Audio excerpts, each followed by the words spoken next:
All right, guys. Bruce Buffer videos and take notes. All right, so I'm gonna make that there. Hold on, I'm gonna share the screen so that way the viewers at home will be able to see the Tiermaker as it's going. Of course, if you're an audio listener, I will be running you through this as well. So let me share the screen here. This is tiermaker.com. There it is. Okay, you got everybody sees it, right?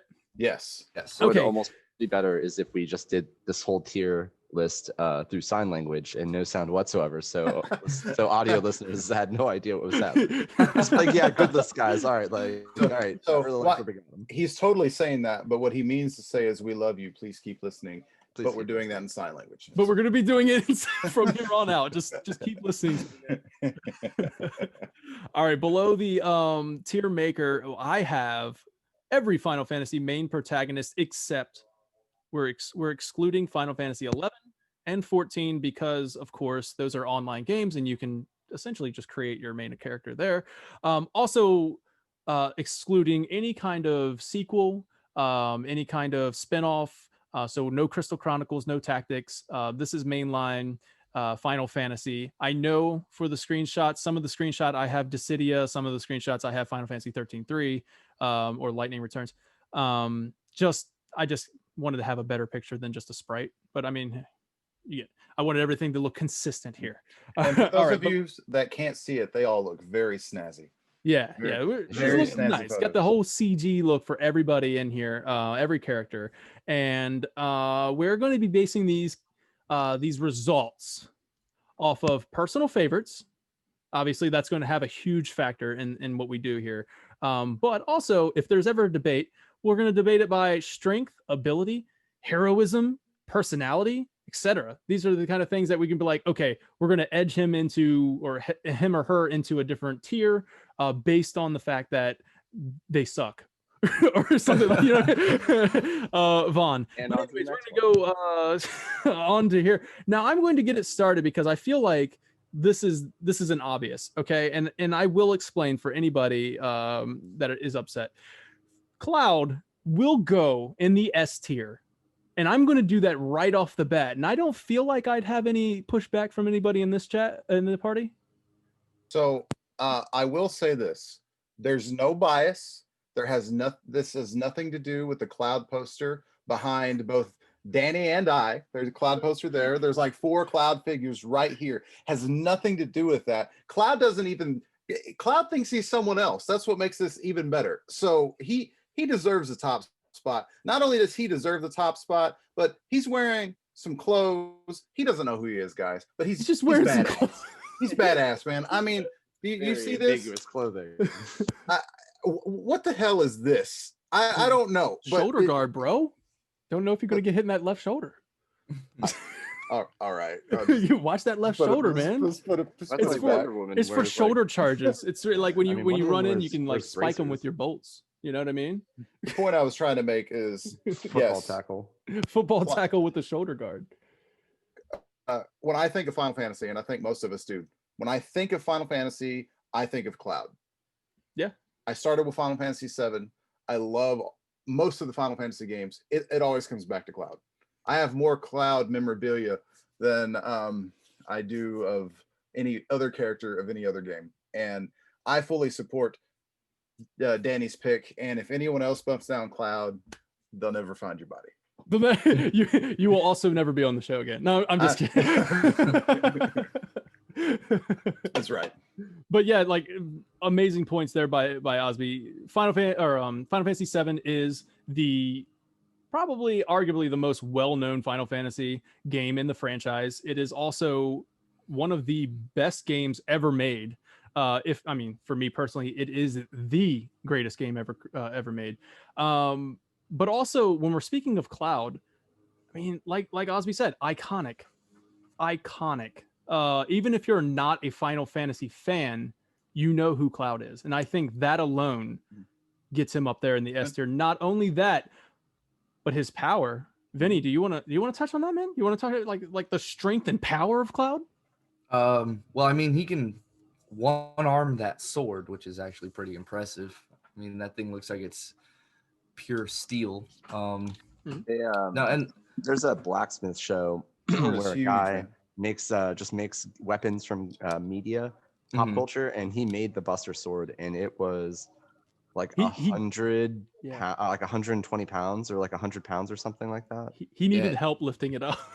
and he twirls it around his fingers. He just Yeah. twirls it and puts it on his back. I think that's pretty impressive. So is Genova just an organic steroid? Yeah. Yeah, he's Sure. juicing. It's a Paras- health Genova's steroid. juicing. A health parasitic steroid, human guys. growth hormone. Parasitic in, human growth hormone. In Midgar, I wonder if they like test their football players for Genova cells. Like, Now this is kind of cool. I thought it would be cool to show the booklets here. There's the booklet. We're gonna open up to Cloud, and I'll read a little. Oops, excuse me. I bumped into the microphone there. You know what I mean? Little Cloud biography here, or Isn't he what is he 19? He's 21. 21. Okay. 21. The main character in Final Fantasy VII, originally a member of Soldier, he is now a mercenary who will take on any job. After being hired by Avalanche, he gradually gets caught in a massive struggle for the life of the planet. His enormous sword can cut almost anything in two. So I thought it'd be kind of cool because if you're watching this on YouTube, this is nostalgia. Like, you might not actually own the booklet anymore, and you're like, oh wow, I remember that. I remember looking through that, you know. So that's really cool. Oh, we got you with a nostalgia, baby. We got you. Yeah, we'll hit you up there. Also, one other point, very, very important point.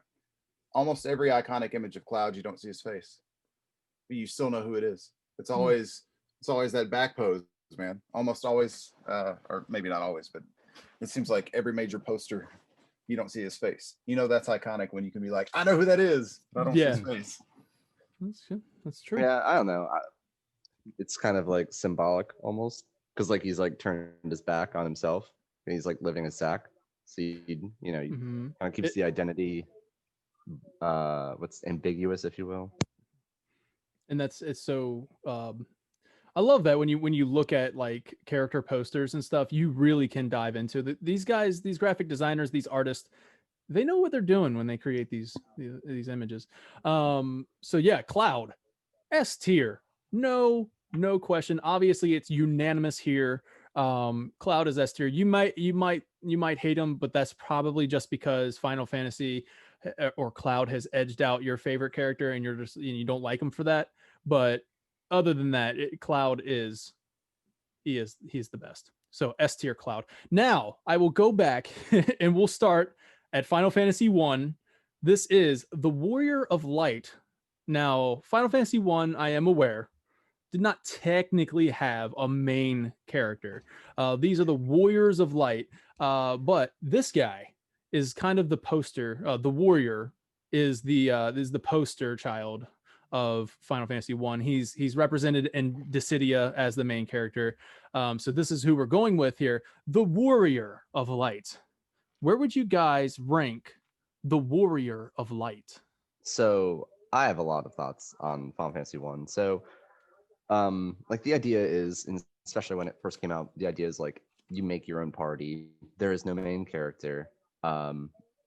Basically what they latched onto is pretty much every party is going to have someone make a warrior or a fighter, and that by default is just your main character. So as like they have no story, right? So it's kind of a complete loss there. But the fact that you can make, I mean, it has a job class already like implemented. You kind of design your own. They can actually literally be anything at the beginning. I would probably give him a C tier. C tier. Okay. As you guys collect your thoughts, I will read that the character in the booklet. This is for the Final Fantasy 1 and 2 Dawn of Souls for the Game Boy Advance booklet. We have specializing in combat. The warrior has a high attack and defense and can wield any weapon. The knight, who his class eventually changes into, the knight gains the ability to use magic. Now, that's actually what I would like to bring up here, because the warrior, yes, very generic. But he is such a well-rounded character. Like he has a good attack, good defense, and then the ability to use magic. Like he is really the all-around Final Fantasy character. He doesn't have superhuman abilities like some of these characters on the list, I would say, as far as like strength and stuff like that. And then if we're going to take into consideration the category of not favorites, but we get popularity, I should say, we'll take in that category of what he's done for the franchise. Obviously, he's the first Final Fantasy character, and that's big. I would almost edge that to Furion, just basically because he's the only the first Final Fantasy character to get like a individual story, a name. Yeah, and a name. Yeah, there. But he started it all, man. And in Dissidia, he's kind of the main character in Dissidia. So that kind of goes in his favor too. Where I would personally edge him above a C and into the B category. So what do you guys think, Vinny, Osby? The nostalgia of being the one who like started it all, I can work with like a B minus kind of thing, but it's just the lore done in retrospect and everything. At the time you didn't love him for his story, you just loved building your party. But yeah, Osby, Vinny. See, I was gonna say the Warrior of Light was probably gonna be like my baseline character for this, where I don't know where you guys would say a baseline would be, whether it's B or C, but I feel like the Warrior of Light would set the standard for what is above average and what is below average as a main character, because he is so, and I'm not saying this in a bad way, but so generic. He is the Warrior of Light. He doesn't even have a name. He is whatever your experience with the first game was, whether he was a black mage, a white mage, a monk, a warrior. Like he, you made your own party. You could have had a party of all 4 monks. He was, I think, the baseline standard. So whether that's B or C, I mean, B looks like it's right smack dab in the middle. I'd say B because to me he was my baseline. Okay. Fair point. Real quick, Osby, before you go, for the audio listeners, I do want to say that the tier rankings, just to clarify, is S, A, B, C, and D. I didn't put an F because I don't feel like any of these characters fail. But yeah, so there you go, Osby. Maybe 1. Maybe 1. We know who that is. We know who that is. But let's be real. The Warrior of Light didn't really exist as a specific individual until Dissidia came out. He didn't have a look, didn't have a name, didn't have a look. That model and that look and that appearance came out, what was it, 2008 with Dissidia, whenever it came out on PSP. Like the first one. Yeah, the first. So at most I'd give him a B, but I would agree with a C ranking as well. Yeah, he's great. Yeah, he's great in Dissidia, and yeah, he's class ambiguous based on the way you play the first game, but at the same time, who is he? Man, we've got our first final controversy. You know what I'm gonna do? I'm gonna leave him in B, and then as we go through, if we decide like, oh well, he doesn't belong in the same category as this character, and we'll move things around. It's not officially set in stone until we get to the last character, boys. All right. And something I hadn't thought of, the fact that he is like the chosen of the crystal, which is like also like the running theme of all Final Fantasy. Mm-hmm. I can work with a B just for that element. That's true. That's a good point, Reed. So we'll move on to Final Fantasy II. This is Furion. Now, I don't know if I'm saying it right. There has not been any, at least I don't know if they said it in Dissidia. They might have said it in Dissidia. It's Furion. It's Furion. All right. So Furion from Final Fantasy II. Now, this is cool because Furion is, in fact, the first main character in Final Fantasy that has like his own identity, his own personal story. And it's actually a really good story. He was adopted. His adoptive parents murdered, exacts revenge on the Empire. You get it. You get the gist of it, but it is obviously... So he's Luke Skywalker? It's obviously Star Wars meets Final Fantasy, or meets fantasy. But yeah, so what do you guys think about Furion? he's kind of forgettable. I can So- actually agree with that. Yeah. So, as somebody who just recently played through Final Fantasy 2 again, because I actually really enjoy that one, I would say based on his heroism alone, he doesn't deserve anything less than a B, because he's avenging his family. You know, he's fighting an entire empire, avenging his family. I feel like that alone, he's a single man fighting corruption. He's going to avenge his family and, you know, take on can't remember what the final boss's name is now. I just played it, but Is it Garland? I believe it's Garland. wasn't Cloud- Garland No, Cloud No. of Darkness. no, Garland's one. Garland's Final Fantasy 1? Cloud of Darkness, maybe. Yeah, that's probably what it is. Okay. You know, My bad. he's a normal guy. He takes on a cosmic space beast, so I feel like he deserves nothing less than a B. So I'll take a B. But I think There we He- go. It's Emperor Mateus. I knew it too. And you kill him once, and then you have to fight him again. mhm, Yeah, just the Emperor Mateus. Gotcha. yeah. Mhm. But he's not very popular. He doesn't have incredible strength, but I feel like his heroism, you know, I don't know if I'd be able to single-handedly take on a tyrannical government. He doesn't care. He wants to avenge his family. So I say B. He's the baseline. All right. Here in the Final Fantasy 1 and 2 Dawn of Souls booklet, we have Firion, taken by Leon's family at a very young age. Firion was raised as a brother to Leon and Maria after losing his adopted parents when the Empire invades the kingdom of Flynn. Firion decides to join the rebels to exact revenge or to exact vengeance upon the Empire, which is what I said. Thank you, Dawn of Souls. Yeah, so very good points there. And you say that you would like to have him right there in that B category. Mm-hmm. Osby, do you agree with that? So when I said he was forgettable, Mhm. it wasn't the fact that his heroism or his story arc or, you know, who he fought. It's just when I think of Final Fantasy, if I had to come up with 10 names, it's not Firion.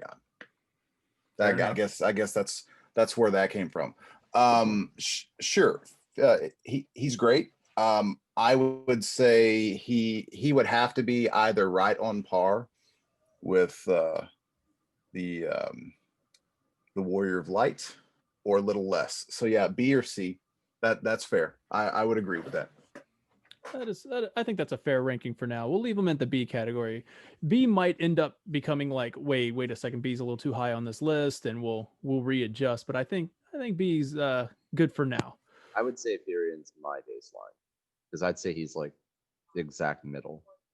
Yeah, like whereas he's kind of the same as the Warrior of Light in a way, even though he just has a name. But Right. when And it the other comes- thing with him is obviously Final Fantasy 2 wasn't really introduced like mainstream in America. So he like how Osby was saying he's like forgettable. He just also didn't really get a lot of exposure. And also Final Fantasy 2 is a pretty radically different entry in the game. So it changed, so you don't really think about it in like the same context as like every other game, because you know it's almost the same as one where there are no classes. You just do everything and raise your own proficiency in things. But so that's kind of like blah. But the story is actually pretty good. Yeah. He just didn't get a lot of exposure. I think that's why he is forgettable. But I think he's solid B. Yeah, I think we can agree that basically, I mean, we're talking Final Fantasy here. So if we do end up giving a character like a C, it's not. These are we're among gods right now. You know what I mean? Like we're trying to rank these people. Except maybe one. Except maybe one, which we can. I feel like I could just go ahead and Maybe throw that two. person in the D right now. Maybe two of them. This might be the next one. This might be the one. Take a look at Bye-bye. for Final Fantasy 3. This is for the DS. When it got the 3D treatment. Now Lunith is Final Fantasy 3 main character. Lunith, an orphan raised by Nina and Elda Topapa in the village of Adventurous by of the village of adventurous by nature.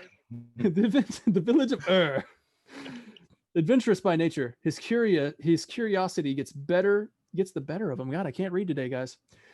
Gets the better of him as he tumbles into a hole created by the great earthquake, and thus begins his journey. This is Luneth. Okay. I personally did not care for Luneth at all. I love the story of 3. I love the game. In fact, I do prefer the DS version of 3. Can agree with that. Yeah, but man, when it comes to Luneth, first of all, I didn't like much about the character. The personality, he doesn't really have much going for him other than being chosen, you know. So as a warrior of light, I mean, I don't know really what that Crystal was chosen. thinking. He fell in a hole. He I wasn't really mean, chosen. the He wasn't ground chosen, fell out it's true. from underneath him. He wasn't even ass. chosen. It was science. He literally just stumbled upon it. It's literally science. He was in the wrong place at the wrong time. Reed, where would you put Luneth? I mean, it's kind of like the whole adventurer gets swept up on a quest kind of thing, but it's it's a little it's a little sillier. Like I love that game. I love the class system. Right. It's actually it's infuriatingly difficult actually, the class system, because the way you're penalized when you change classes and the penalty increases and all that. That's fun, but the story and the characters are just cardboard. Man. As far as Luneth goes, the game itself is great. As Luneth goes, we give it a D. I'd say maybe a C to a D. C or D. Now, Vinny, what's your thoughts on this? D. D? Okay, so Luneth was my forgettable character. I don't like his face. I don't like the job class. I don't like his power. His power, I mean, his power is based off of his job class. So I mean, if he's in the weakest job class, then he's one of the weakest characters. So yeah, his propensity or whatever for his characters, if you played it that way, would be like Geomancer Bard kind of thing. I don't like the starting attire. It looks silly. I just, it's a 14-year-old boy falls in hole, becomes hero. Like that's, I'm not a big Luneth fan. I wonder if I dug a hole and just like jumped in it, if magically I'd get powers. If you find the wind crystal, you might. Was looking for a cat in the first quest, ends up fighting the god at the end of the game. Seems legit. All right, boys. Hey, there's this hole. Oh, go ahead, sorry. Oh no, I was just saying. Oh, hey, look, there's this hole. I'm just gonna fall in it. It was literally science. It was science. All right, so I'm gonna place Luneth in the D category here, the D tier. Moving on to one of my personal favorites, Final Fantasy IV, Cecil. Now I call him Cecil, even though for pretty much all my life I've called him Cecil. But I've heard it said in the game, on at least the DS version, they called him Cecil. So Cecil, this is an awesome character. Started off as a dark knight, redeemed into a paladin. A dark knight. A dark knight. A dark knight. Who found redemption and became paladin. Just an all-around awesome story for this character. I absolutely adore this character. Story arc from the beginning of the game to how he is at the end of the game. I love the look of this character. And yeah, so for me, I think I know where I'm going to place him on this tier list, but I'd like to hear from you guys. So I'm caught between S and A. I feel like S should be reserved for,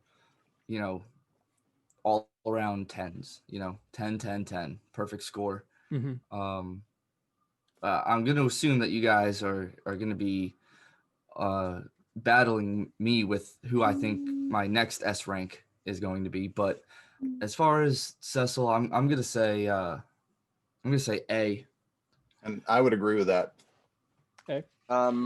So when I think of Final Fantasy as a whole, like Final Fantasy IV is the first like truly epic entry, and you know you get the airship, but everything is like plot progression. The whole concept of duality is like a theme for the whole game, and he is the literal personification of it. I'm saying S. I'm saying S for Cecil. Man, that's okay. So when I was looking at it, I kind of had A tier in mind. S tier, like Vinny said, I feel like should be preserved for the 10 out of 10, best of the best. And Reed, I'm with you where like when you say S tier, it feels right. It feels right. But we'll throw him an A and see how things look. yeah, well, let's just throw him an A and see how things look. But I love Cecil. All right, guys. Yeah. Cecil. And yeah, if we're saying S's are 10 out of 10 and we aren't all 10 out of 10, then you know this is a democracy, damn it. Well, Cloud's perfection. So I know you guys are gonna fight me on my next S rank Maybe. choice. Maybe. I feel like you guys are. We might get an S rank out. from Reed on the next one because I have a feeling that Reed likes some Final Fantasy V. Now, real quick before we move on, Cecil, I'd like to read a excerpt from the Final Fantasy IV on the DS booklet. Cecil was Lord Captain of the Red Wings of Baron, an adopted son of the militaristic kingdom's monarch. Despite having been raised from infancy by the king, Cecil harbors misgivings about his sovereign's latest orders to invade an innocent city and steal its crystal. When Cecil, sorry, I see I'm back to Cecil. Cecil, when he turns into a paladin, Cecil's form after overcoming a formidable trial, vested with holy might, Cecil can wield a variety of powerful weapons. He knows the special abilities cover and white magic. So that's cool. I mean, all right, cover's guys, pretty legit. I'm telling you, man, like this might end up being S rank because I really do love Cecil. All right, we're going to go over to Bartz from Final Fantasy V.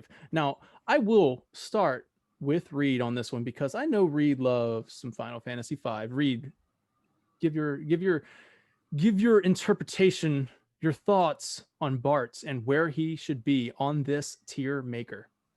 For nostalgia alone, I want to say S, but let's be realistic here.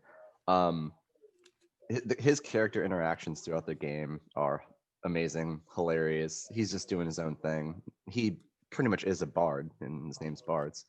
But also, if you actually look at it, Bartz is the last main character in all mainstream Final Fantasy where the main character is just an adventurer who's on an adventure and gets caught up in other adventures, because every other main character is so heavily plot relevant. You know, obviously Terra, don't have to go through it all, but he's the last.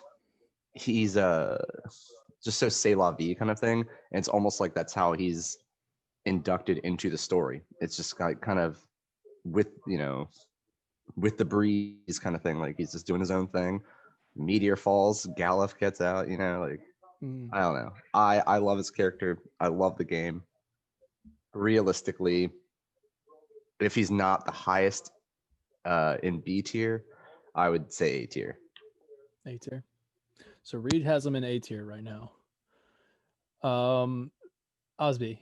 I'm gonna go with B for Bartz. B for Bartz. So we have A tier, B tier. Reed says A tier. Osby says B tier. Vinny.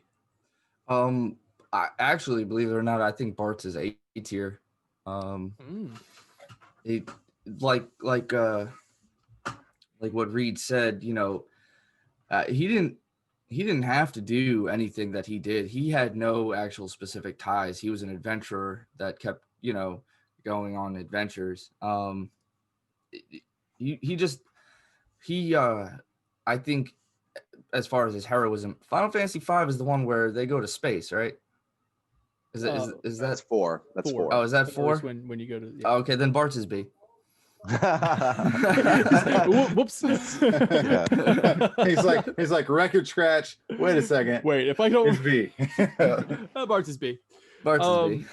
Now Reed, unless you can provide a really, really, really strong argument for A, I'm gonna go B as well. So that's 3 B's and an A, but All I right. mean I'm good with B, but he's got to be toward the top of B okay. when all said and done. Can we move him in front? There we go. Yeah, we're gonna move him in front. So this is gonna be kind of in a order here.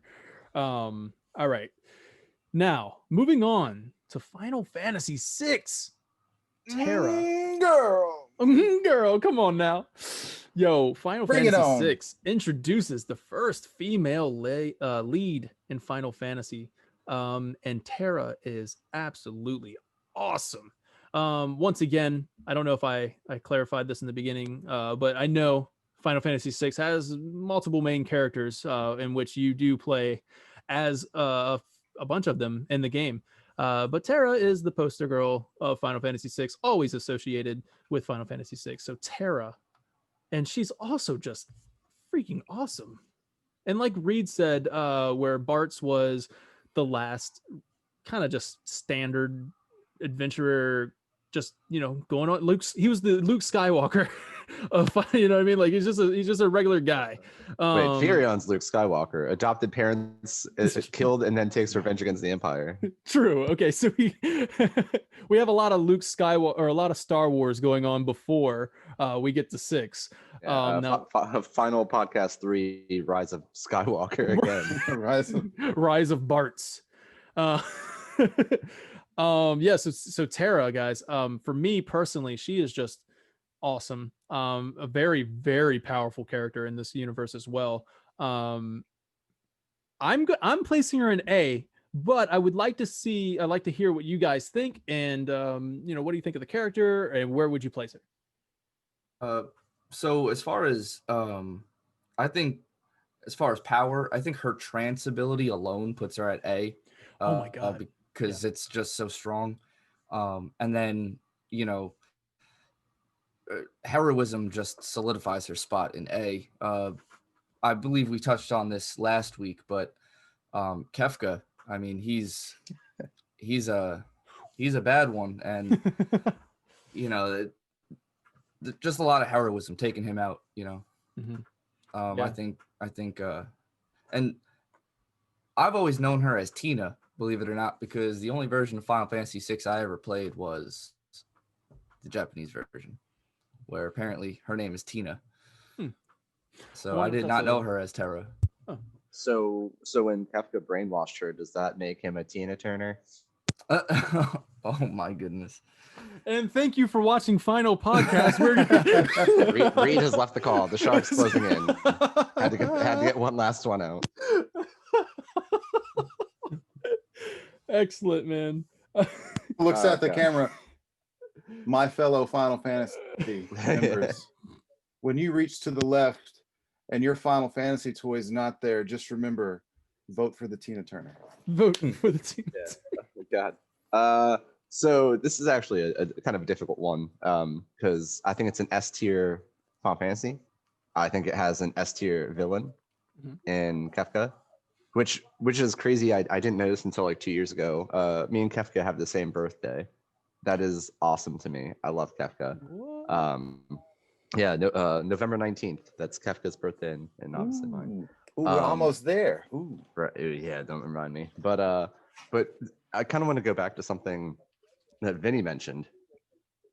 And this is like really important to me when it comes to like judging her.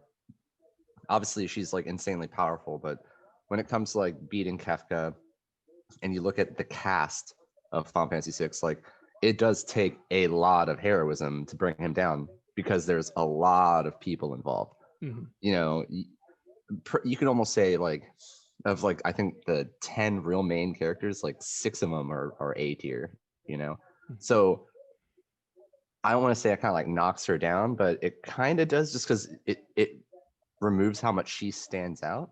Other than like obviously the super plot relevance with the Aether site, or I'm totally Esper, yeah, being Yeah, going into Esper. trance. yeah, exactly. Yeah. Insanely powerful, really powerful character who just is almost undone by such a strong ensemble cast. But I would probably put her high B, low A. Wow. Okay, well, for me, I'm on S tier for her. Just because as far as popularity goes, she is also one of the most if you ask Final Fantasy fans, I'm certain that if you had the pie chart, I'm sure like a good chunk of it would be 7, a good chunk of it would be 6, and then you'd have your scattered out Final Fantasy specific fans. So I think Final Fantasy 6 is among the ranks of 7 as far as the game itself goes. And Terra, like you said, she is part of a party that, without her, without her friends, we're going Kingdom Hearts here. Without her friends, she wouldn't, she wouldn't be able to do what she has done. But I think the same can kind of be said for Cloud. I mean, he heavily relied on his party throughout. And when it comes to power, Terra is, I know Lightning is the most powerful Final Fantasy character of all time, but she's up there. She's definitely up there as one of the most powerful Final Fantasy characters.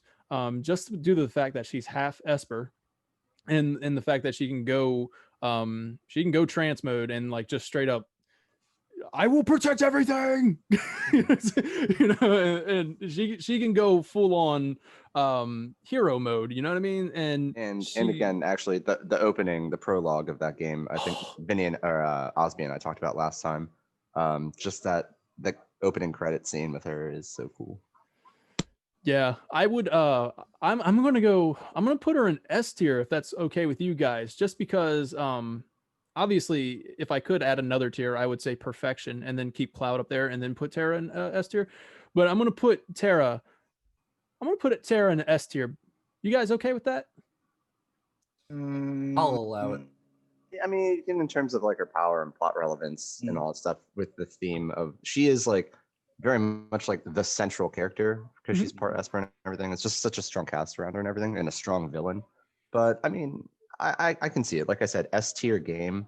If I'm just by the laws of derivatives, S tier game, good main character, S tier character. The only reason why I would put her in A is because they actually failed and then had to kick Kefka's butt. They failed, and she was brainwashed. But how would she do on her own? You saw how she did on her own. She was riding around in Magitech armor. Osby, no, don't get me wrong. But it does make awesome. For like a good arc, though. I mean, it does make for a good arc. She is very powerful. If we have to get down to the specifics, she's not the female that I would put in S tier here. For the sake of arguing, for the sake of an argument here, a counter argument, and I don't want to do this because I'm not gonna. I don't want to. Don't bring up that Cloud doesn't know who he is. We already talked about that. I'm talking about how he also fails. No, well, I mean that. I mean, Meteor does get summoned. It's Cloud though, man. It's Cloud, man. Come on, man. That's my quarterback. That's my quarterback, baby. He QB1. Leave him alone. It's like, well, I'm just saying. You know what I mean? If we're getting into, I can kind of hear the comments. I can hear the comments. You know, I just wanted to bring it up. I can bring it up. So the overarching Final Fantasy, yes, everybody loves Terra. Final Fantasy VI is amazing. Most people would put Terra higher than Lightning in terms of likability and what she's done. Sure, we can leave her an S if we want to get down to semantics. I think she would fall down to A. S is fine. I'm gonna drop her to A because I'm a fair man. I'm a fair man. Just because I said S tier and it feels like everybody else is kind of saying A. Am I correct on that? Yeah, I think she belongs in A. Okay, all right. Which is fine. I think she belongs ahead of Cecil in A. Ooh, all right. We'll allow it for now. Feel free to. I'm just kidding. Smite me. Yeah, she's in front of Cecil in A. It doesn't look right in A tier, but when I had her in S tier, I was like, oh yeah, that's where she belongs. Wait, she's not ahead of Cecil. Yeah, I think that's a good spot for. Yeah, I like it. I like that. Okay, so moving on to Final Fantasy VIII, Squall, Leonhardt. What do you guys think of Squall from Final Fantasy VIII? Oh, go ahead, Osby. You had one queued up too. You guys ready? Okay, well, I'm gonna steal your thunder here. Oh, but I'm already on the page, baby. Oh, you see what happened? And I got the freaking greatest hits version because my black label's in the case. Well, let's give you a little description here. Squall Leonhardt, the taciturn and reluctant hero, a cadet in Seed, the special combat unit of the Balam Garden Military Academy. His aloof and antisocial behavior makes him appear selfish and lacking a sense of team unity. Squall dislikes having others involved in his affairs and is best described as a lone wolf. Whatever. I love Final Fantasy VIII. It's a big deal to me. Has nothing to do with the trading card game in the game. Triple Triad. I'm just gonna say this. Squall's a C, and he's been dead since the ice hit him right in the chest. I'm actually gonna agree with Osby. My vote was gonna be Squall's C. He's kind of a dick, and if he is the C in dick, hey.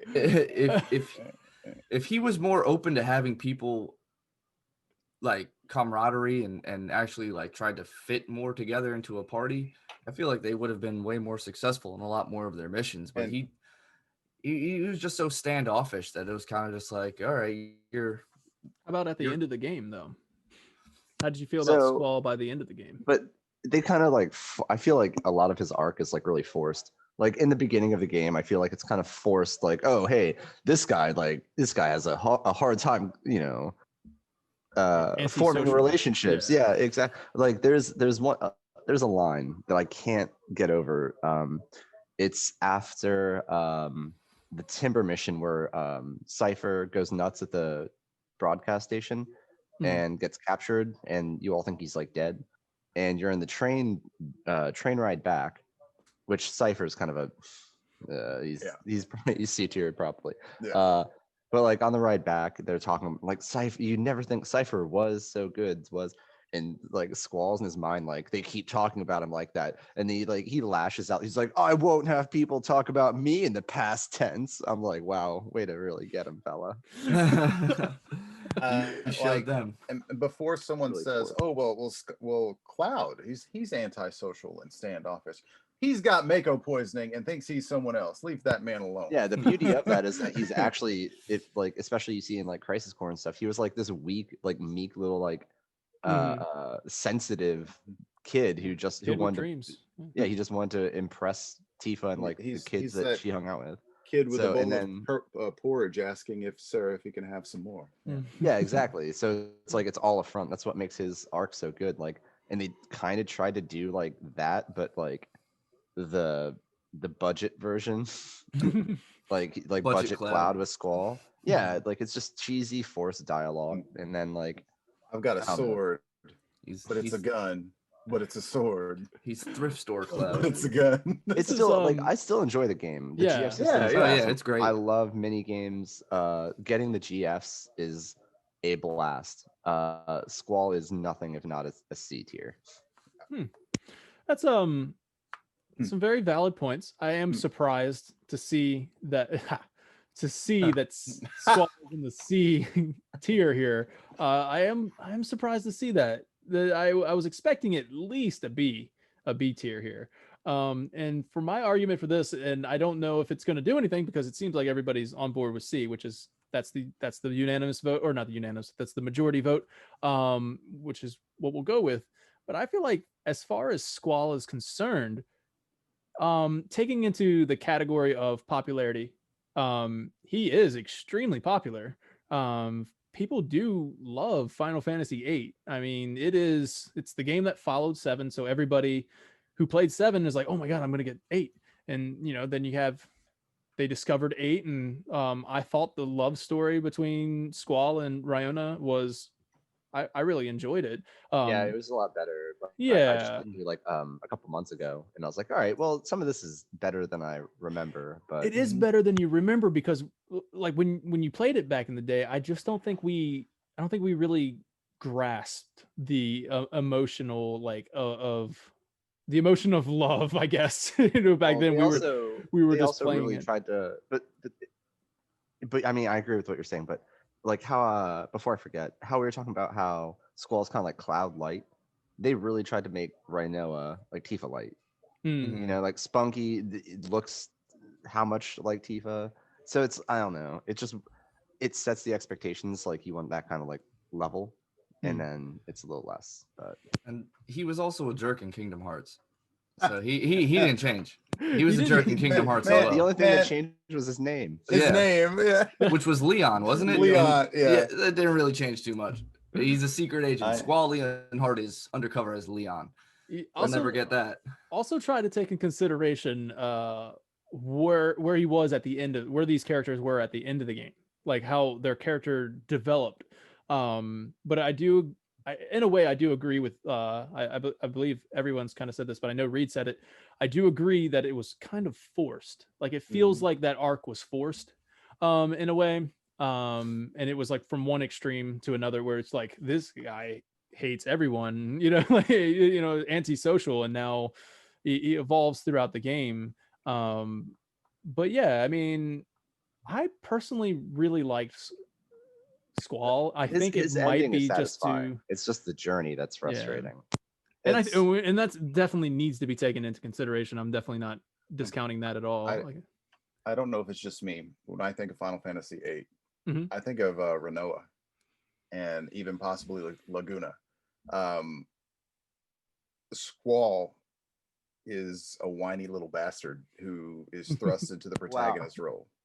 So Yeah, you take your B rank and take that. no, All right. When I think of Final Fantasy VIII, I don't even think of a specific character. It's because to me, you're playing as the summons. I mean, your summons are what give you all of the power. So that's basically who I didn't care about the characters so much as like what character was going to get my summon, because when they eventually learn their abilities and everything. But I played Final Fantasy VIII. I mean, it also tricked me into thinking like, oh, I'm gonna grind until I'm level 99, and it's like, oh my god, why are all these things kicking my ass?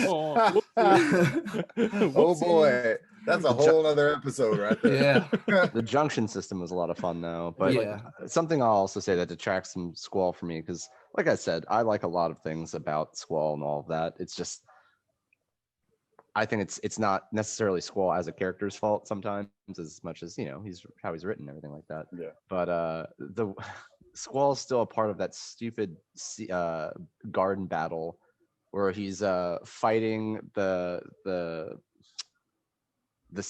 God, what's the other garden that attacks you? Galbadia. Yep. When he's fighting the Galbadian, like on like the helicopter thing, like hovering above the ground. He's like, you have to do the mini game where you have to like punch low or punch high or knee him. Oh yes, yeah. I can't. Scissors. Yeah, and it's oh my god, dude, that is the most infuriating freaking thing ever, because it's like so fast paced, like all stuff's happening, and then you're just like, haha, punch, kick, fall. Oh, and it takes away from like how epic that moment was too. Yeah, it does. Exactly. I love the moment, like where it's the invasion and stuff like that. It's awesome. But or we're hijacking a train. Don't get caught. Don't get caught. Oh, yeah. Or you got to do it again. Oops, we're just kidding. It didn't happen. That was practice. Do it for real this time. Do it for real this time. Okay, guys. So I get I see your points. I guess it's just my attachment to the game, but very fair points about the character himself. So I will leave Squall at C, even though it doesn't feel right. Now, He if you're looks watching, cool at least. huh? He should be top of He C looks if cool. nothing else. He should be Yeah, the he highest looks on cool. C. Yeah, he's highest on C. Watching this, guys, you at home watching this video, please comment in the comment section and tell us why we're wrong to have Squall at C, because I really want you to. Maybe we can adjust after Throw the this. book at us next week. bring up a great point of why you think Squall should be higher than C tier, and I will appreciate that. So going on to the next character. This is Zidane Tribal from Final Fantasy IX. Final Fantasy IX introduces or kind of goes back to the roots, of Final Fantasy here. So good. It is really So good. good. I really enjoyed Final Fantasy IX. The main character, I enjoyed his personality, really, right? Especially at the beginning of the game. He's just kind of like this swashbuckling, thief, and it's just really cool. I really loved the attitude, the fun nature, especially after coming after two really serious games. Of course they had their funny moments and stuff, but like this really brought a little bit of a light-hearted nature at the beginning of Final Fantasy IX. And yeah, what did you guys think? So I'll say, I mean, I might be thinking too far into the whole heroism thing, but he is a thief. Right. So he's not, he's not technically a hero. He's a thief. Thieves are usually out for themselves. Selfishness, I don't think, is very a heroic feature. But that being said, if he was only for himself, he wouldn't have done nearly any of the things that he did in his story. He's, like you said, he's fun. He has a great personality. He really brought the game to life, I would say. And I mean, he is strong. He's the only one who could steal in that game, right? Yep, I think Yeah, so. Steal is usually pretty overpowered in the Final Fantasy series. I'm You get gonna all the put him best at gear. yeah, exactly. I'm gonna put him at A. I don't want to, but I feel like I got to be unbiased. Final Fantasy IX wasn't my favorite. yeah. But I'm gonna try and be not biased, and I'm gonna put Zidane in. We're talking about Zidane from Final Fantasy IX, right? Not the boy band, whatever it's called. Not Yes. Dissidia, I mean, or both. It's a package deal. I It's a mean, package deal. Then D. Then D. No. I think Zidane belongs in A. Zidane from the boy band. But definitely not in front of Cecil or right. Cecil. I'd put him at the end of the pack in A for androgynous. We'll just leave that there. Yeah, what is he a monkey? He's doing his monkey boy, man. You gotta let him do his thing. He's basically an artificial humanoid anyway. Okay. Yeah. So I mean, With it's a tail. like the whole being a thief thing is kind of like he doesn't really have his own personality. That's why him and Kuja are like mirrors of each other. And it's like the whole concept is like nature versus nurture.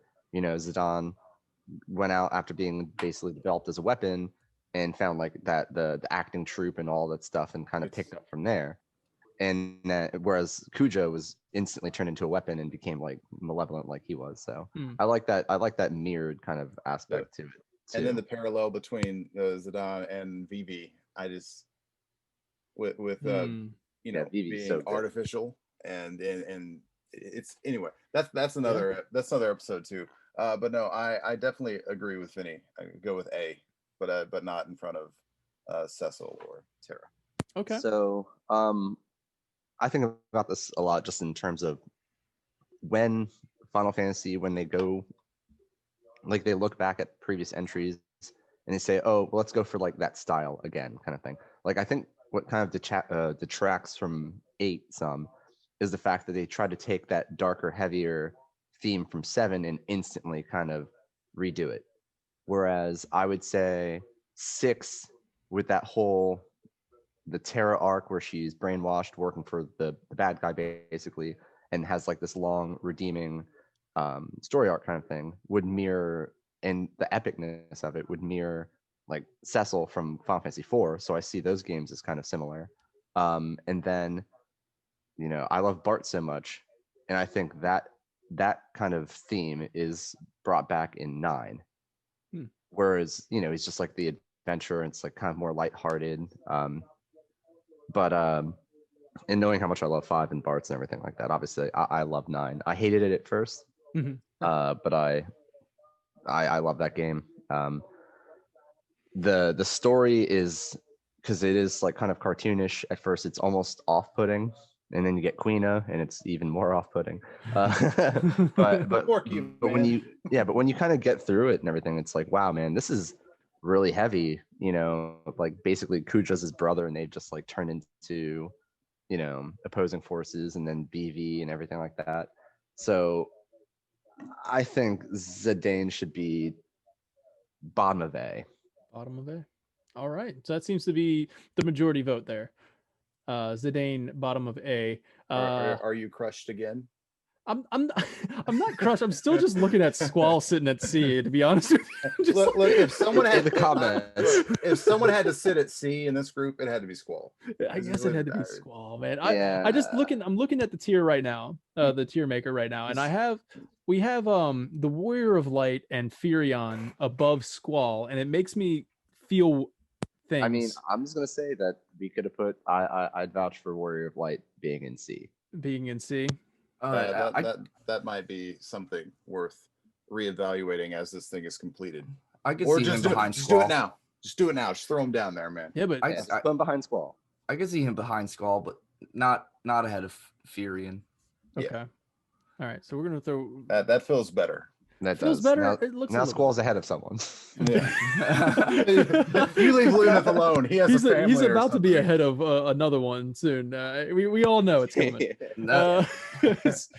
So moving on to Final Fantasy X.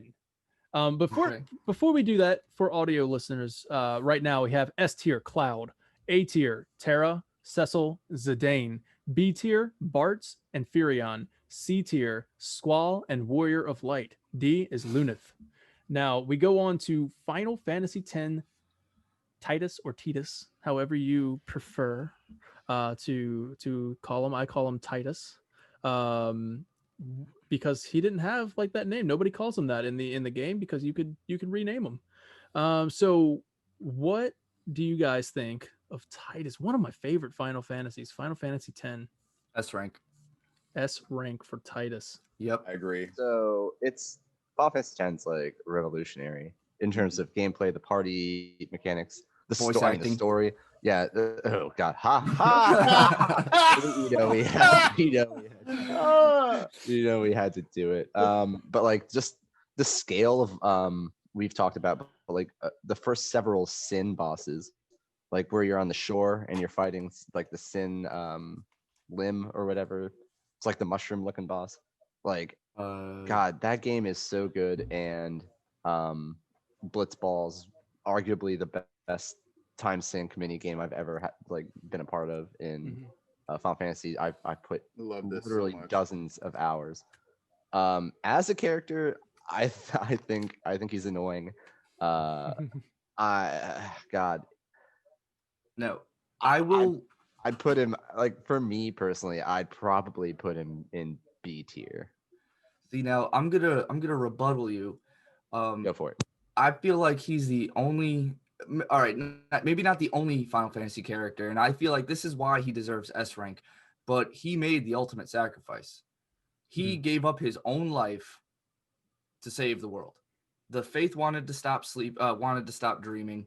The only way to do that is to completely kill off you, Yevon. And he made it happen. He knew full well, he was told by the Faith of Bahamut that you are a dream, you're going to go away. He technically had life everlasting, if you think about it. Like, he was never going to die. He was 1,000 years old. And he gave that up. It was either that or somebody else dies. It was either Yuna dies, a different summoner dies, or Titus could give himself up. And I mean, Auron also made the same sacrifice. I think that's a fair point. Like, for me, I love the idea, and as a kid, I thought it was a perfect game. Everything was flawless, but it hasn't aged as well for me, I guess, is my thing. But no, the whole story with Jack, his dad and all that stuff, and Auron, and kind of like the concept of parents' problems being passed on to their kids, which is like a big theme, like generational stuff like that in there. And even how Xanarkand is kind of like the older generation that basically created sin, or like embodied the creation of sin, sort of thing. The sins of our fathers. Yeah, it is boom. Exactly. What was All right. I can vouch. I feel comfortable with all that said with an A. S, it's a democracy. I'm lenient. I'm only one man. I think A is fair. I think A is fair. Vinny, you sold me. the fact that he is a rooster illusion and goes poof at the end of the game?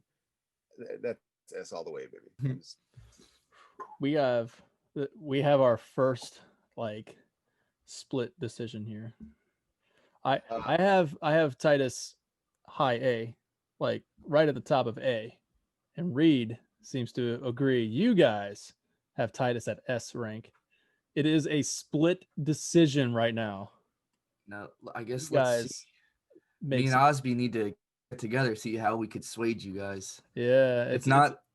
If we can't, all right. I feel like this is fair. If Osby and I can't sway you on S, if we can't persuade you to agree that he belongs up there with Cloud and one other person, then I will accept high A above Terra.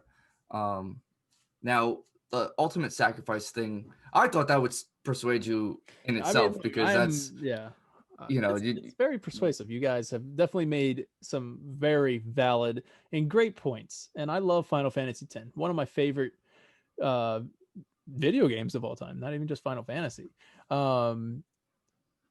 It's Titus, got one of the most iconic scenes too, man. the, In the water. No, not the ha ha ha. not the ha. He means That's the- infamous. He means the hot and steamy. Yeah, the Yuna. hot and steamy and yep. Moisty. It's like the dangerous polar words. opposite of Cloud with Aerith. Seitiku It's like de Nao I or whatever. That song, man. I feel like Cloud. good, great love story. I feel like Titus had an amazing coming of age, character development, character growth. Went from, like, I agree, he was really annoying. There were even some parts in the game where I heard him talk, like where he'd say something like "make me." It's like, come on, man. Like, how old are you? I believe Titus is 19. I believe he's the one who's 19. I think so. Yuna is like 17, Riku's 16. I think that's how the ages go here. For a 19-year-old, his character development, where he went from, outright just hating his father, and then towards the end of the game, like after really experiencing everything, he followed in his father's footsteps, and along the way, really got to see how much his father did care for him. And when he gets to the end of the game, it's like he still hates him, but he respects him. He understands him. Yeah, and I feel like as a hero, I feel like if somebody just starts off as a hero, if you're not afraid of anything, do you really have courage? I feel like courage is, you fear something and you do it anyway. And he was afraid of everything when, at the beginning of the game. And I feel like he really grew as a courageous character. He was afraid of confrontation with his father, and that's ultimately what he did at the end. He confronted his father, he had closure, and then he went on to eliminating sin, knowing full well, like I love Yuna, and I'm not going to be able to spend. We made these plans to have a life after sin, and he's not going to be able to fulfill that, and he knows that if he eliminates sin from the world, which he goes and he does, and ultimately just ceases to exist. Disregard the sequels that completely undo that. Disregard. Well, Yeah. in that's 10-2, kind of another thing. in 10-2, that's not actually Titus. It's a completely different character that looks exactly like Titus or Titus or whatever. He has a different name and everything. That gets very convoluted. It just it's like possession by Titus in a separate entity or something like that. But we've talked obviously a lot about Titus's daddy issues. Like what I really want us to do now is make a video of the fundraising scene from The Dark Knight and just put Titus's face over the Joker, where he's like, You remind me of my father. I hated my father. We need to do a deep fake with Titus's Um, face on Joker. So that's all I've got on Titus and why I feel like he deserves S rank. That's a very, very good. An impassioned plea. It was, and for that passion from you and Osby, I believe I'll allow it. I'm gonna put Titus. Titus has secured S rank, ladies and gentlemen. Now, I would say if you were to tell me there could only be 2 S ranks, I'd kick Titus down to A in a heartbeat. Oh my god! Then let's I'm keep just going. saying. I sense drama afoot. And then here it is. So explain to me, Osby, why you think Vaughn should be the S tier, and give me a good argument of why you think Vaughn should be S tier. When I think back to why he shouldn't be S tier. when I think back to Final Fantasy 12, it's hard for me to remember that Vaughn was supposed to be the main character. Like, I think of Balthier and Bosch. Dude, Pinello's more important than no. That damn T-Rex outside of the starting town is more important than Vaughn in that whole story. And what's really infuriating about it is I really enjoyed 12. It was trying so hard to be an MMO, and I actually kind of liked the active time battle stuff. It eventually, I love that. It eventually gave us what is now Final Fantasy 7 remake, which I really enjoyed that ATB's type, that system. But poor old Vaughn, man, he's put that man down in D, get it over with. Let's not leave that up there too long. I didn't like it. No, I was gonna stain it. I will say something very brass though. Okay. I think Vaughn should be in front of Lunith. Yes. I don't know. Have you seen his painted on abs? Real quick, guys, I gotta ask: is that a pair of cheeks there, like in the background? I've been looking at that.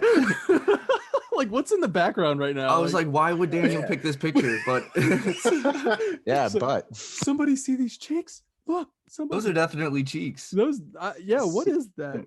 See these cheeks? ST, yeah, we're gonna start filling STC baseball caps for these cheeks. The soundbite from this episode, are those cheeks? Are those cheeks behind him right now? Does anyone else disagree with Vaughn? I kind of do. Like, I still think Vaughn should be the last of the last on this. Okay. Well, I mean that. Yeah. Okay. Like, I like Lunith at least had something. Like, I felt where Lunith was actually a necessary part of the story. There's only 4 characters and they're all kind of relevant. In 12, like, I actually like 12 a lot. And like, it's like Osby was saying, like, Balthier and Bosch are like Fran, man. I love them. And then the judges love it. It's like adventures in babysitting. There's like, shit, like my parents are out of town and Vaughn and I gotta watch Vaughn and Penelope. Look at take them on this huge adventure. The ending of 12, they're doing the same thing they did at the beginning of 12. They're fucking around in the sand, I mean, yeah, there's really Final Fantasy 12 fucking around. That's the name of this podcast. He's just walking around with Pinello. They're like, hey, what are we doing next? That's how the game started. Nothing changed. A whole civil war happened and a bunch of people died, and they're just like, what are we doing today, I think Vaughn was, I think the purpose of, if I'm trying to find a way to make Vaughn make sense, I think the purpose of Vaughn was probably to say, hey, this is you in this world. Go out and be like, do what you want to do. This is going to have literally no personality. You're just, you insert you into this game, like, it's like the 5 and 9, like how I was talking about, like how they redo elements. Like, I would put this in the line with like Final Fantasy 5 with like Bartz and Zidane. Like those kinds of like just random journeyman adventurer, kind of like an ordinary person's perspective of like this crazy event happening. Except those other 2 games are like good. Like with character development, like With with good main character development. Look, Yeah, the only thing guaranteed I mean- with Vaughn is he's going to fight a lot of skeletons on that damn bridge. That's about. That's about. So here's my biggest question: how do they live in that city, and how are they not like the #1 exporter of hourglasses? Yo, yo, Evilise. That was cool to they actually had the mainline Final Fantasy in that world. Obviously, like we said, Final Fantasy 12 is a good game. I don't know about you guys. I think this is another discussion where we rank the actual games. But yeah, so Vaughn easily bottom of this list. We move on to the next one. This is the second to last one. All right, I really like the way this tier is looking so far, guys. I'm still a little uncomfortable with Squall, but just because Guys, I have an in the attachment. comments below, if you got a good Please, argument, for somebody Squall. support me. Like, somebody give me reason to come back and revisit this tier later. Does he play in sand? Does he play in sand? We got Final Fantasy 13 Lightning. Oh boy. All right, guys. Now this is going to be a very interesting one as far as where she goes as a character. Final Fantasy 13. As far as the game goes, I enjoyed the gameplay of Final Fantasy 13. Not much though the story, not much so Lightning herself. Although I do like me some Lightning, boys. So as far as that goes, all right. As far as looks go, we're gonna put that up there. But then we'll bring it back down. Character wise, I'm gonna leave it right at B for now. See what happens. All right. She's an S baby.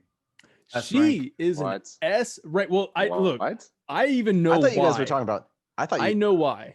Suffice to say, I didn't think it was lightning. I didn't think it was going to be Lightning either, to be honest with you.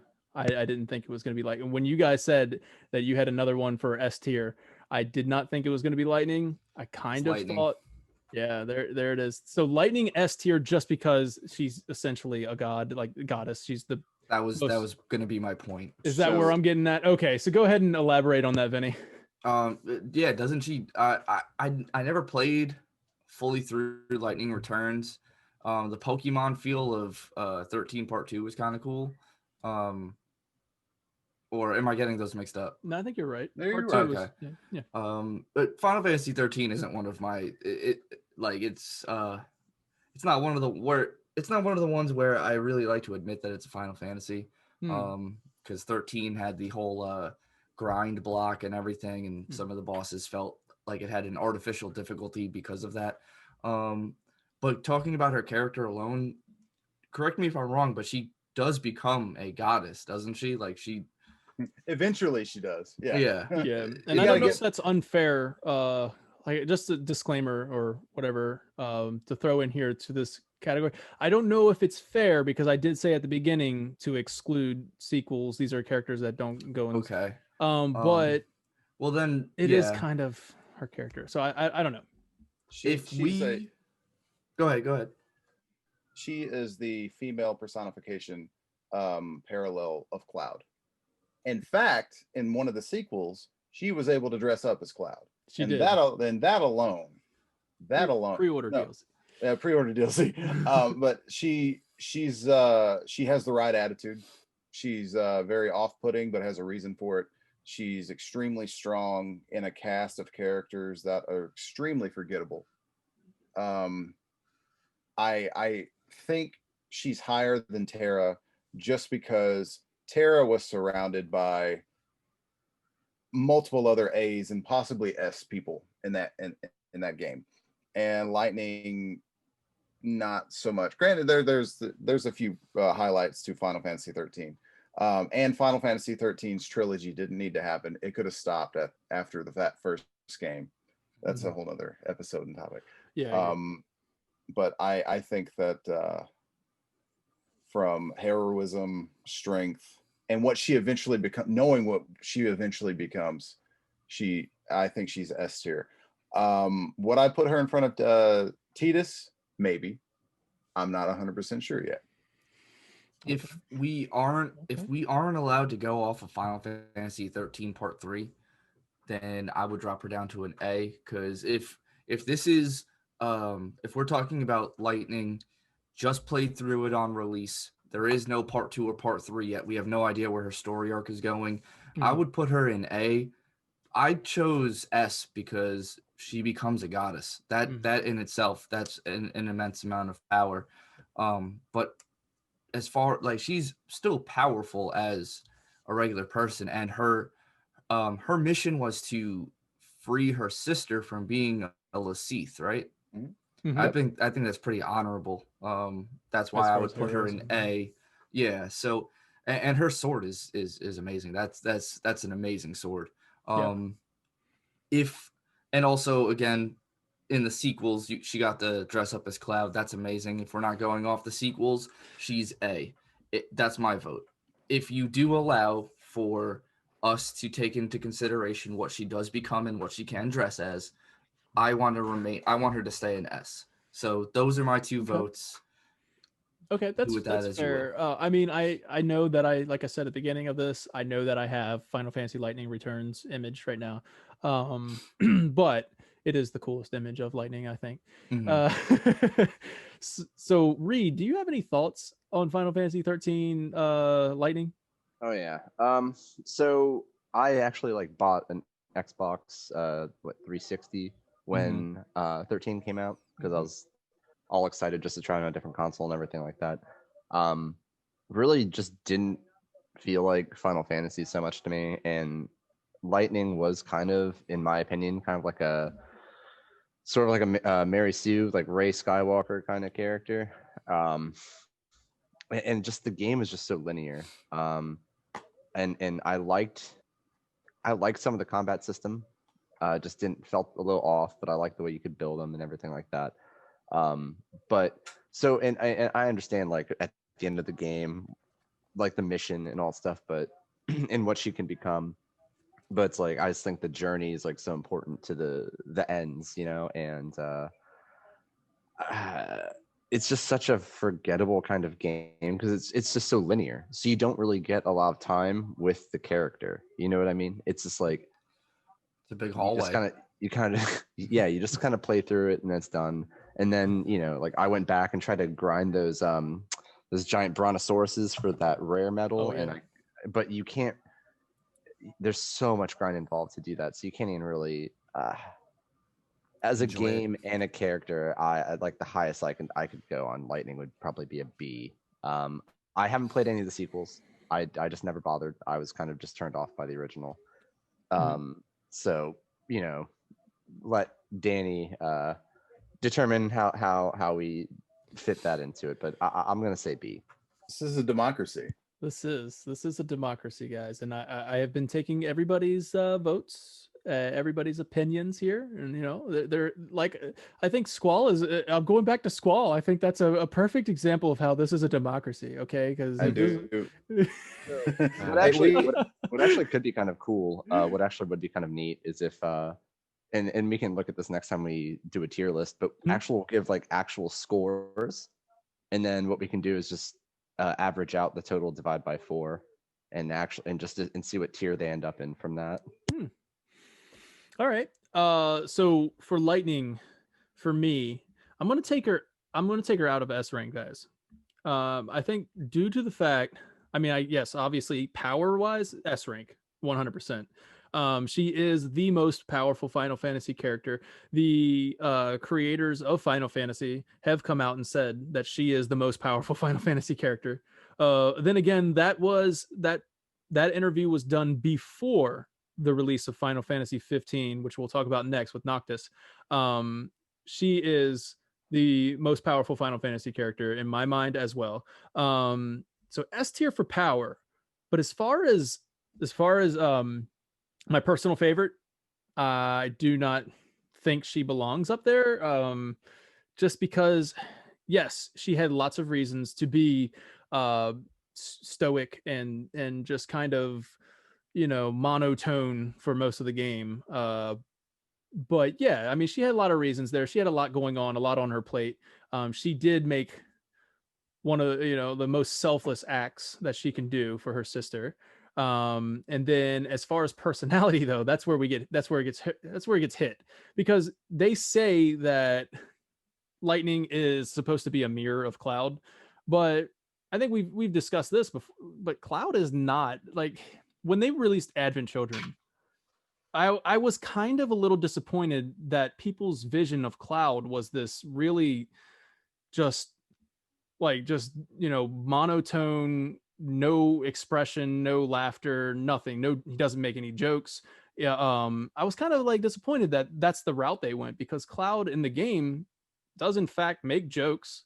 He does in fact he does funny things. He was willing to dress up as a female. Like, he was willing to do these things. So he's obviously, and he nailed it too. Yeah, yes, I know, nailed it. He always slays queens. So I think when they said that she was going to be a mirror of Cloud, and I was like, this is what you think Cloud is? You guys lose the sight of who Cloud was? Like, so I don't think she necessarily nailed it as a female mirror of Cloud. I don't think she did. And then as far as so that's personality brings her down. The her abilities are obviously really, really strong as a goddess, which she eventually becomes. But yeah, like, for me, I get why you guys have her in the S rank. I appreciate that level of passion and that level of like, hey, here's why she obviously is S tier for you. But for me, I want to drop her down to A tier, and not only A tier, but behind Cecil. That's where I would like to place her. And due to the fact that Terra, obviously, popularity, she wins out, strength, she is coming close, ability comes close, with trance mode. With trance mode, she might actually be on par with Lightning. Heroism, she fails, but she makes it right. And then, yeah, I mean, just personality, she oozes with more personality than Lightning. And as far as like the game that she contributes to the game, I would say Terra over that. Now, this is where it might get a little complicated, because Cecil is a personal favorite of mine. Whereas if taking out everything else, if we take out everything else, I love Cecil, and I just feel like Cecil belongs above Lightning. But that's just personal. That's just an opinion. I think as far as heroism goes, I mean, Cecil literally goes from a Dark Knight to a Paladin, like the ultimate hero class in Final Fantasy, and goes to the moon to save the world. So I mean, much more personality than Lightning as well. Yeah, they just kind of try to streamline like a mix between like Cloud and Squall. And oh yeah, that's a good like point. like how I've been talking this whole time about how they try to rehash themes and elements. Like 13's like trying to go back to like 7 and 8, but I just think that game in general is forced. I think that game could have been like really good. I see a lot that's good. It's just I love the you never see a Final Fantasy concept so of it. rushed. I love the concept of the story, like the Fal'Cie, the Lassie, the mark. The ending is actually pretty epic. Like the ending's really good. Dude, it's really good, and the combat is just. And then they just undo it. Second to like, yeah, right, and then it just goes They're like, just kidding. Boom. Yeah, the combat is one of my favorites in the franchise, but that's for another podcast. We are coming to the end of this one because we are at the last character to talk about Final Fantasy 15, Noctis Lucius Caem. I'll start. I mean, I don't know how you guys feel about Noctis, but that's my boy. All right. So Noctis, for me, in terms of personal favorites, I have to go. All right, just hear me out. Final Fantasy 15 is one of my favorite Final Fantasies, and that is a controversial opinion, I'm sure. One of my favorite Final Fantasies, Final Fantasy 15. So personal favorites, S tier. Strength. When he has the ring of the Lucii, he is, I would on par with Terra and Lightning, if not more powerful with the ring of the Lucii. He wields 13 swords at one time. So strength, yeah, Noctis. Abilities, like I said, the Ring of the Lucii, when that's on, man, it is on. So he does rely heavily on that ring. Granted, I'll see that in the crystal, of course. Heroism, he makes, once again, the ultimate sacrifice, just like Titus does. He makes the ultimate sacrifice at the end of the game. I love that. Walk tall, my friends. So good. Personality. Noctis goes from a whiny douchebag at the beginning of the game. To a whiny douchebag at the beginning of the game. I wouldn't say maybe that's not as far as to go as that, because he wasn't unbearable. It was just like, okay, this is just a kid, a son of a, he doesn't really, like, his dad is just always wrapped up in his work and whatever, dude. So he obviously gets that. He gets that, yeah, he gets that personality, right? And it makes sense. I love that. But the coming of age story in this game is amazing. I love how focused the story is on Noctis. It's not the other Final Fantasies obviously is a way broader scale. If you dig into the lore of Final Fantasy 15, there is a huge scale of a wealth of information in that game. But it's focused on Noctis and his coming of age story. His going from, just a kid that has to do an arranged marriage. Awesome. We're going to go on a bro trip. And I love the camaraderie between the Brotherhood. So good. How each character kind of shapes him into the man that he becomes at the end of the game. And what I love about this one is that there is a time lapse. So like he goes and it's shown physically on the character rather than told through the story as well. At the end, Noctis he comes out with the beard, comes out with the king garb on, like the outfit of a king, and makes that ultimate sacrifice. The last boss he's fighting, Arden, when he's fighting that, he's literally flying around, shooting laser beams out of his freaking head. No, I'm just kidding. But he is shooting laser beams at will. This guy is S tier for me. I don't know. You guys, I'm sure, will have an argument to bring him down a little bit, but S tier for me. And then he gets beat up by an adamantoise. No, if you level grinded hard enough, it only takes about an hour to beat him, no problem. Like, I've got a new recipe. I've got a new recipe. He eats a lot. He does eat a lot. He ate his Wheaties. Yeah, you gave a very compelling argument. I can't really.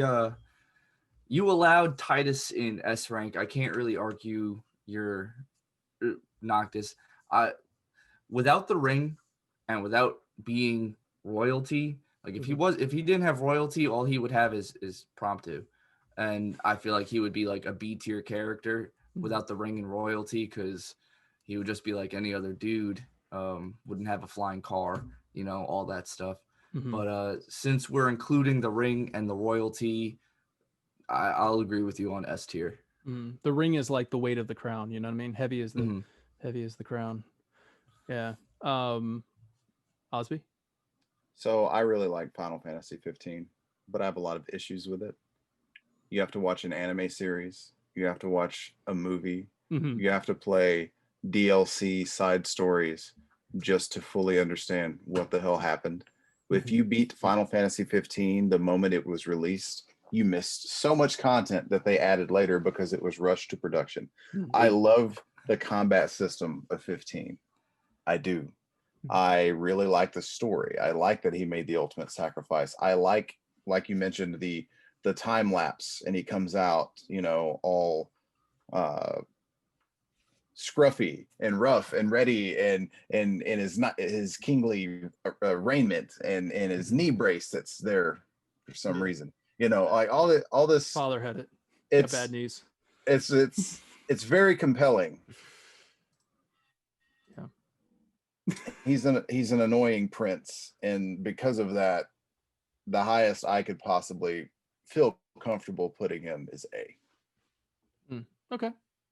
But it's a democracy. It is. I respect your opinion. Yeah. Tear me a new one. Trust me. I'm... Well, let's start. No. So disclaimer, I still haven't played through Final Fantasy 15. Okay. I've played it, haven't played through it. Spoilers largely first, just sorry. because Spoilers, my bad. I already know everything. But like my biggest gripe with 15 is I can't think of when I was more hyped for a Final Fantasy game than when 11 years ago, like 2008, they dropped the trailer for Versus 13, and it shows Noctis walking down the stairs and all the soldiers like firing at him, and he's just teleporting around and just like flying up the wall off his swords and everything. It's so badass. And I was just so pumped because like the ring and the swords and the crystal, and I'm a sucker for anytime crystals are a main theme in Final Fantasy. And then they just overhauled it, and they said, well, I guess we'll just whatever story elements we're missing now that we've gutted this game, we'll just replace with Grand Theft Auto. So that's kind of my issue. But Noctis alone as a character I really liked, and I like the whole idea that like he's with these close people that are influencing him. Because I mean it's very like down to earth, but it's not a down to earth setting. You know what I'm saying? It's fantasy meets reality, or reality meets fantasy, I think. That's the slogan. And actually, this is back to that original trailer they posted. This is a fantasy based on reality. That's it. And it says cloud at the top of the screen when it says that. Like it's completely unrelated, but it does. And it's like, I don't know, man. That's like hype fest. Yeah. But I don't know. He obviously they changed a lot. They changed how he turned out. They changed so much, so I haven't played through it. But with the limited knowledge I have of Noctis, how they change his personality and all that stuff. I mean, I don't think that changed so much, but I would probably say he's at least an A. Like he is still a hype bot. Like when he gets going, man, it's badass. And going back to the anime and the movie and everything, I actually really like those too. I just want to throw that out. Like those. Oh yeah, they were great. Kingsglaive. Like that was the movie. Like that was actually like super good. I love that. The comment I had on that was more. It would have been nice that all of that may have been included in the game. That's what I was. Yeah. I don't think any context. I don't think any game really benefits from getting the Kingdom Hearts treatment, where it's like, all right, we have Kingdom Hearts 1, 2, 3, 2.5, 2.3, 2.8. It like, and the story just gets so muddled. What's funny is before it was Kingdom Hearts, you know where that formula actually developed? Where? It's the Lion King formula. Lion King 1, Lion King 2, Lion King 1.5, Lion King 2 and 3/4, Lion King 0.06 divided by pi. Lion King 350. About that, I realized there was no Simba, but a 3-story tall crustacean from the Paleolithic era. I said, "God damn you, Loch Ness Monster!" Yo, there you go, Mo. It's time to watch, or time for Mo to write the book called Disney Mythology that inspired Kingdom Hearts. There it is. I thought you were gonna say how like Norse mythology that inspired Lion King. That inspired the one time I can't. Yeah. What was I gonna? I had something to comment on that, but now I don't remember because that awesome topic about Disney just inspiring the mind of Nomura, which Nomura was the first, I think, on development for Versus 13 before he stepped away from the project, and that's when Tabata picked it up, or Tabata-san, if I'm being correct here. But he picked it up, and I think he basically just took the world, the characters that Nomura was going with, and just said, okay, I'm going to focus this in on a more of a, I don't know, a coming of age story with bros. And I think it was just, and he was like, we want this game out by 2016. And he was like, okay, well, I got to scrap a bunch of stuff here. So I think personally, and this is kind of stepping away from our character tier list, but I think personally, I would have thought that if Kingsglaive was the intro to 15, like just like Midgar, like you go through Midgar and then you get out of Midgar. Like if you started in the in the Kingdom of Insomnia, and then like about 5 hours in, that's when the invasion takes place, and then you're forced out into the open world. I think that would have been just amazing. Like if you played as Noctis throughout Kingsglaive and then go out into the open world, I think that would have been really cool. But yeah, so as far as the character itself, guys, I think I have Vinny giving me an S tier, but he kind of feels A, if I'm correct on that one. Or depending on you know, like I feel like he's just a normal guy with a lot of cool gadgets, but he's Batman. But at the same time, that's what makes Batman Batman. Yeah. So I mean, you take away Batman's cool gadgets, he's just a normal guy who knows martial arts and everything. But he's still S tier. So I feel like Noctis deserves for that comparison alone, I believe. Wait, for that comparison alone. We're comparing Noctis to Batman, and if you said Batman was A tier, I don't agree with you. So yeah, I'll say S. I'll give him S. Definitely below Titus. That's just anecdotal and biased, but that's what I'm saying. So we have another tiebreaker here, whereas we have S tier for me and Vinny and A tier for Osby and Reed. The same thing happened for Titus. Well, I'm gonna go ahead and say discount in my opinion, just because I haven't played through the game, so I don't have as much insight on it as you. That's why I think like Noctis to me is a super hype character, and when I played the game, I love the combat, love dash around and all that stuff, but I don't have the insight like you guys do. And my only insight on him not being S is because he was whiny royalty that was a little butthurt that things wasn't going his way at the beginning of the game. That's my only thing that I can really have against him. It's a brilliant game. He's a brilliant character, and it turns out great. So if I get outvoted on S, I will not lose. Sounds like S is acceptable. Yeah. Okay. Yeah, and like you said, Osby, like when at the beginning of the game, yeah, sure, he's definitely whiny, but unlike Squall, like he actually evolves. You know what I mean? Like he actually. No, man. I'm telling Danny's turned the corner. He's like, unlike that piece of garbage Squall. that C tier garbage down there. Man, Squall be like earlier. Danny was like, "You can't compare Squall to John Cena. You can't see me. You can't see this guy. You can't see this guy. You can't put him in that C tier." But now he's turned to Leaf. He's over there. Yeah, man. Yeah, like that. All you had to do was hear him talking about with them no names down there in the sea land. All right. So here's a little interesting way I think that we can kind of hop off this tier list. Everyone pick one person. If you could pick one person on this whole tier list and move them anywhere, where would it be? And that's good. I'll post that as my Twitter status as well, and link right to this part, the tier listing. But yeah, so first of all, definitely answer Reed's question. If you could move one person from this tier to any part, who would it be? Secondly, feel free to go to this. It'll be in the description, this link. Make your own and share it on twitter.tv/finalfantv. Share it with us. I'd love to see your picks. And we do have one, which I will I'm going to bring that up, and that's going to be the end of this podcast. We're only just going to take a look at it because I promised we would take a look at it on, did I say twitter.tv? Yes. No, yes, that's not, that would be twitch.tv. This is twitter.com. Okay. But both will lead you to Final Fan TV content. All right. So let's go with, okay, cool. That's kind of nice. This person reshared it and said, I encourage everyone to follow this link. And so that's nice. But this is Mugen Hagen, who has replied to it. I'd like to bring up her or his. I can't. That's her. I can't tell by the profile picture there.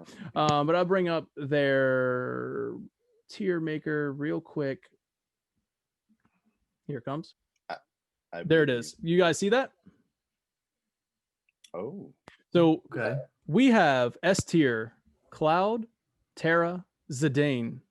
A tier Cecil, Bartz, and Titus. B tier Squall and Vaughn. I want to flip Oh. the Yo, table. I would love to know. Good old Yo, can we stop right there? Uh. Please let me know why Vaughn is at B tier. I would appreciate that. C, the Warrior of Light, Therion. D, we have Luneth and Lightning, and haven't played yet.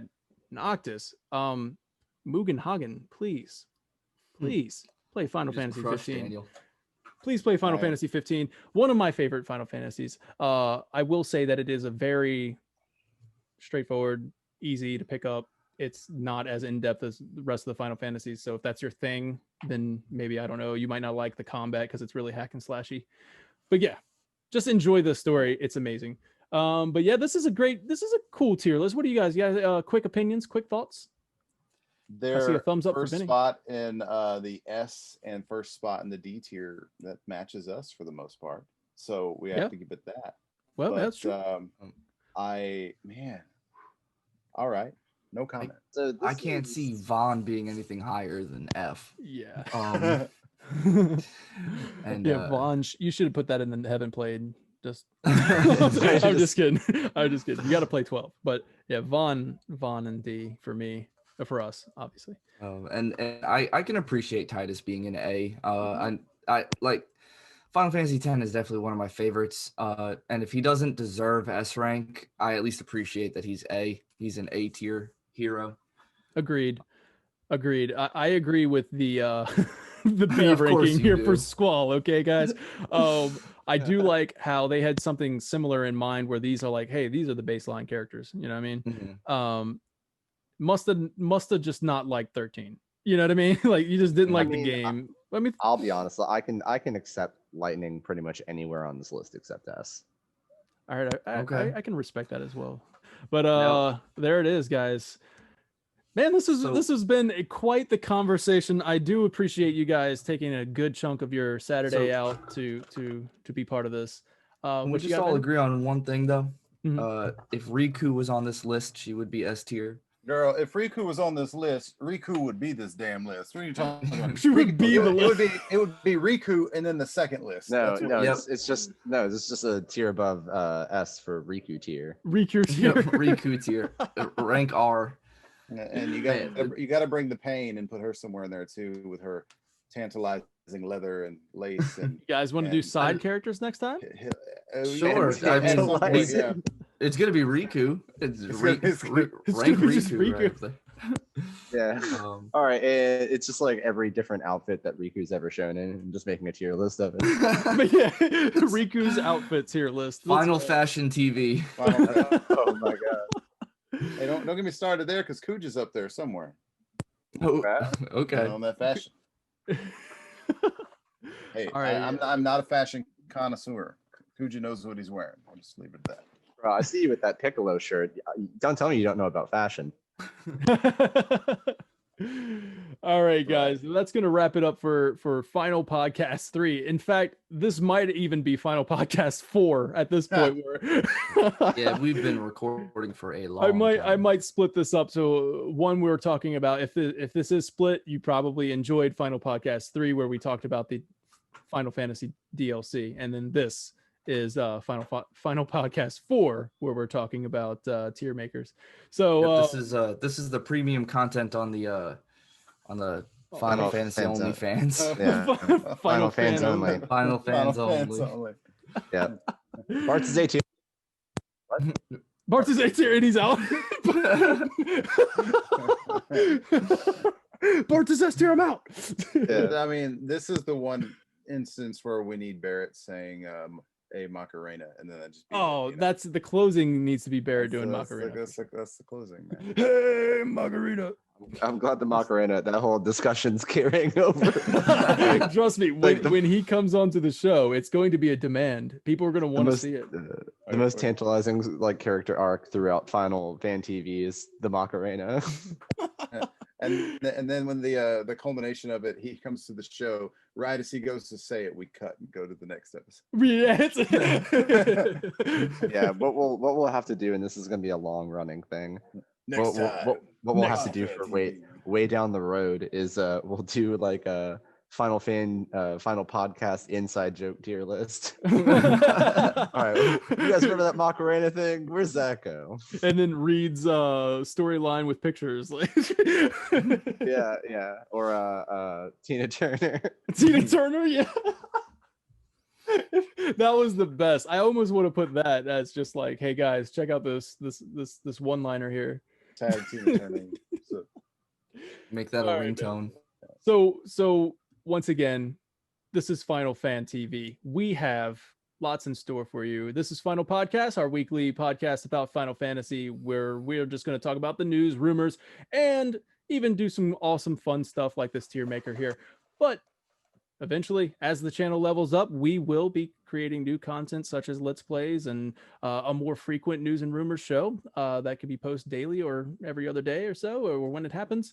And yeah, so we thank you for watching this video, especially if you stuck around all the way to the end of it, then hearing this right now. I mean, we really appreciate that as well. And please leave a comment and let us know what you think of our Tiermaker, and let us know what you think of Final Fantasy VII Remake DLC and maybe a possible upgrade to the next gen. And I am Daniel Hofflich, and I'm going to be signing out here. We have Vinny McGovern, Osby Tomlin, Reed Daniels, and until next time, we'll see you later. Watch out for If I don't see you then, I'll see you later. I don't know. What's our sign off, guys? What's our sign off? Until we get Barrett to do the Macarena, we got to do something. We just need the victory from Final Fantasy VII. All right. Just play that. Just play out. let's just go to say like bleep bleep bleep save game bling, and that's it. We just saved our game. We'll come back to it next time. Oh, that's a good idea. Yeah. Stop giving me things to animate, damn it. Yeah. All right, guys. That is it for this one. Thank you.